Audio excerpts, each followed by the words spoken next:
imos comezar. Vale. Sodes os creadores de Mataría, unha microserie. Eu, como vos dicides, eu mataría por saber cal é a orixe deste proxecto. Pois, bueno, empezo eu. Nada, a verdad que tanto Javi como a mí somos moi activos a nivel de creación. Estamos sempre facendo cousas, creando cousas, diseñando, ideando, non? E a verdade é que xa colaboramos en mogollón de proxectos. A verdade que Javi é un máquina a nivel audiovisual. E entón tiñamos a idea de facer algo para redes. A ver, é para redes porque non hai unha televisión que o compre. Se quere vir unha televisión e compralo, nós o vendemos encantado, non? Pero bueno, nos gusta facer cousiñas e a solución hoxe en día pois, é subilo a redes, non? E entón queremos facer algo para tamén que non fose algo moi xigantesco, que nos levara moitísima preparación e tal. Entón pensamos en fazer algo así, unhas pequenas capsuliñas, pílulas audiovisuais pequeniñas, de humor, porque basicamente o que fago é humor e é comedia, e tamén que colaborasen diferentes actores e actrices galegos. E empezamos, xa hai uns meses, a subir un vídeo semanal,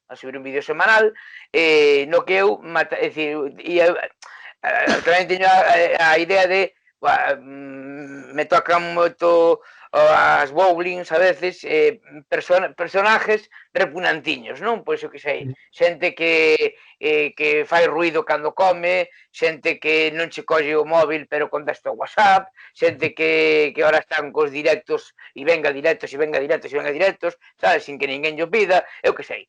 Entón, dixemos, pois eu os mataría, pero claro, non os vou a matar, evidentemente, non? Porque non. Bueno, la idea inicial sí que era así, Pedro. Sí. La idea inicial era, los mato de verdad. Y yo, mira, mejor lo ponemos en un sueño. Justificar un poco que no somos asesinos. Y yo creo que lo que nació un poco fue de las muertes incluso, ¿no? O sea, de pensar qué muerte podíamos hacer más ingeniosa. Y a raíz de ahí, pues, hicimos un poco el plan elaborado de llamar a los actores y luego de grabarlos. Sí, e a verdade que é unha maravilla porque somos, tanto Javi como a min, somos moi ansias. Nos gusta facer como moi rápido. Bueno, Javi é unha pasada porque igual gravamos hoxe, ou acabamos moi de noite de gravar e el mañán pola mañán xa ten todo montado. É unha pasada. Vamos, é un tío que curra mogollón. E entón, para min foi como atopar o proxecto, atopar a persoa, o momento ideal, e aí foi, non? E a verdade que funcionou moi guai. Aparte, eu igual podo ter a idea dos repugnantes, pero rapidamente Javi completa o guión cas mortes, non? Porque claro, xa estou máis limitado porque non teño tantas ideas técnicas, pero pues, el me di, pues esta morte podemos simulala desta maneira, desta outra, e logo en montaje el o fai, é espectacular. E empezamos a gravar semanalmente, cada semana con un actor. Aí participou xente super coñecida, Lucía Veiga, Luís Pousada, Iván Feal, bueno, Marita Martínez, xente e tal. E agora xusto nos encontramos co confinamento, ca cuarentena, e claro, entonces, agora que facemos? E entón empezamos a gravar, que para min é o máis chulo de todo isto, empezamos a gravar dentro da nosa casa, non? Pero claro, eu son moi nécora, eu son moi mal, son mal actor, son mal cómico diante da cámara, pero detrás da cámara son peor aínda. Claro, aquí ya las muertes es como, ¿qué hacemos de muertes? Pues con el móvil o con la tablet revienta cosas, revienta. Y ahí se complica un poco los planes de pensar en la muerte. Pero bueno, luego así sacamos ideas y guiones muy buenos, yo creo, los 3 últimos de cuarentena. Yo creo que para mí son los mejores al final, o sea. O do grupo do WhatsApp, verdade que recomendo a xente que está viendo isto que vaya a velo, porque a verdade que non ten desperdicio algún. Yo creo que al final estos últimos, a mí por lo menos son los que más me gustan, o sea, no sé por qué, pero tienen un rollo así muy guay, no sé.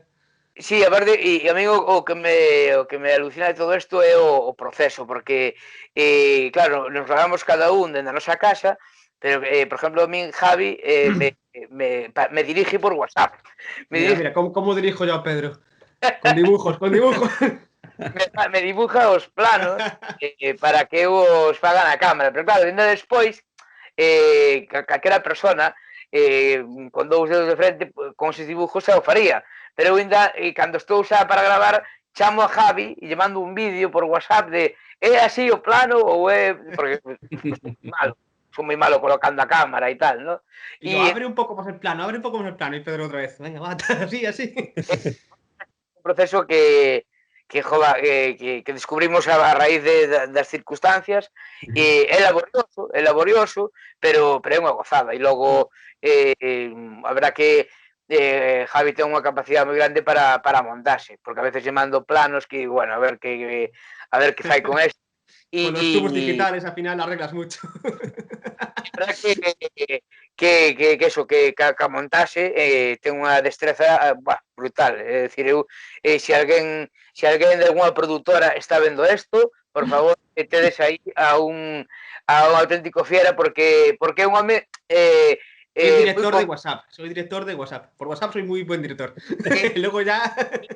guionista, é actor porque salen todos os capítulos, Javi máis eu salimos en todos os capítulos, guionista, actor, montador, director, bueno, a verdad que é unha pasada. E logo, foi unha sorpresa porque pedimos colaboración a compañeiros de profesión galegos e todo o mundo dixo que sí, tanto nos capítulos que gravamos presencialmente, que ao final veñenos levando pues, unha tarde máis ou menos, como os capítulos que se gravan en cuarentena que cada un dende a súa propia casa, non?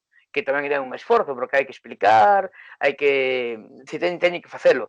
E a verdad que aí contamos pues, con todo o mundo. No capítulo este que falas dos grupos de WhatsApp está Touriñán, Marcos Pereiro, Monte Castiñeiras, Camila Bosa, Sabel Arán, Josito Porto, pero despois dixemos, incluso, vamos a ver se isto mola e nos lanzamos, incluso lle pedimos a xente que son un auténtico referente a nivel estatal, non? Nos últimos capítulos está Alex O'Doherty, está el Canca, está Robert Bodegas, Percebe Sigrelos, bueno, a verdad que unha maravilla.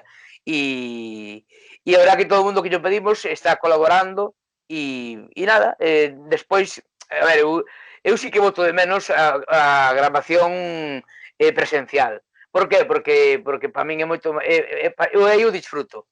Cando é grabación presencial o disfruto e é moi fácil Yo porque también lo echo de menos, yo también lo echo de menos. Que a veces los planos que me haces, Pedro. Pero bueno, mi montaje siempre se arregla. La postproducción siempre arregla. hubo un pouco libre. A veces digo, este plano que me pide, joder, este Lo hago así de manera, a ver si cuadra. Y al final, bueno, cuadra porque lo voy salvando, que si no. Pero sí, no, al final eso va. Yo creo que es la magia un poco de estar todos en nuestras casas y crear un proyecto entre todos. Alguna historia coral y que Claro. quede así. O sea, porque al final es. No sé, ese es el rollo, que me gusta más por ese cariño que estamos dando cada uno desde sus casas y a todo lo que podemos, al final, con nuestros medios. Y Claro. eso creo que mola. É que a segunda pregunta xusto iba dirixido a iso mesmo. Era unha pregunta sola, a mí, má. Claro. É que esta parte supoño que estará, agora que estoy falando, estará cortada porque a segunda pregunta era como afecta esta situación ao confinamento. Pero claro, xa tiraches pa diante e xa está, queda respondida por absoluto, vamos. Bueno, sí que a ver, afecta porque tuvemos que cambiar as circunstancias, descubrimos un método de traballo novo e nada, a ver, non sabemos ainda canto durará e esperamos que poder volver a gravar Esencialmente. directo.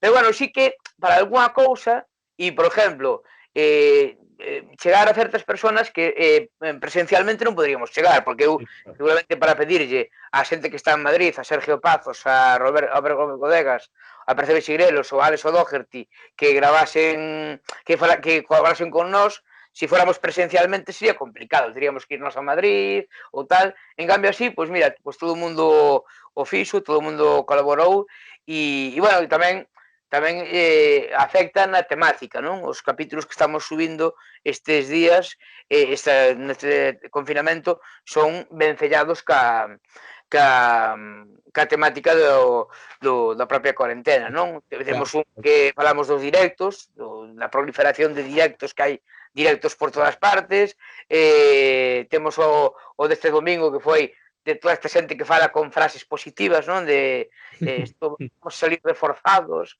todo va a salir bien e tal, e dices tú, cállate a boca, joder.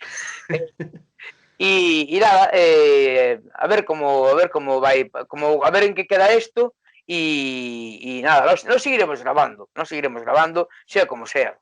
Sí, bueno, aunque el miedo está en que seamos repetitivos. Yo también ese es un poco el miedo que tengo, o sea, hacer historias diferentes. Pero también es el tema. Antes la muerte era algo como presencial, era como lo importante casi, ¿no? O sea, vale que esté la historia ahí, pero la muerte creo que era lo más gracioso, ¿no? O sea, que sean así como muy raras. Pues que ahora, claro, como el tema de esto, pues tiene que ser o reinventar un móvil o tirar la tablet por lo que sea, no sé. Entonces es como que se va complicando, pero a veces también creo que hacemos tramas mejores. O sea, yo creo que los guiones últimos, aunque la muerte sea muy simple, pues yo creo que la historia en sí, yo creo que es mucho mejor casi que los comienzos de la serie.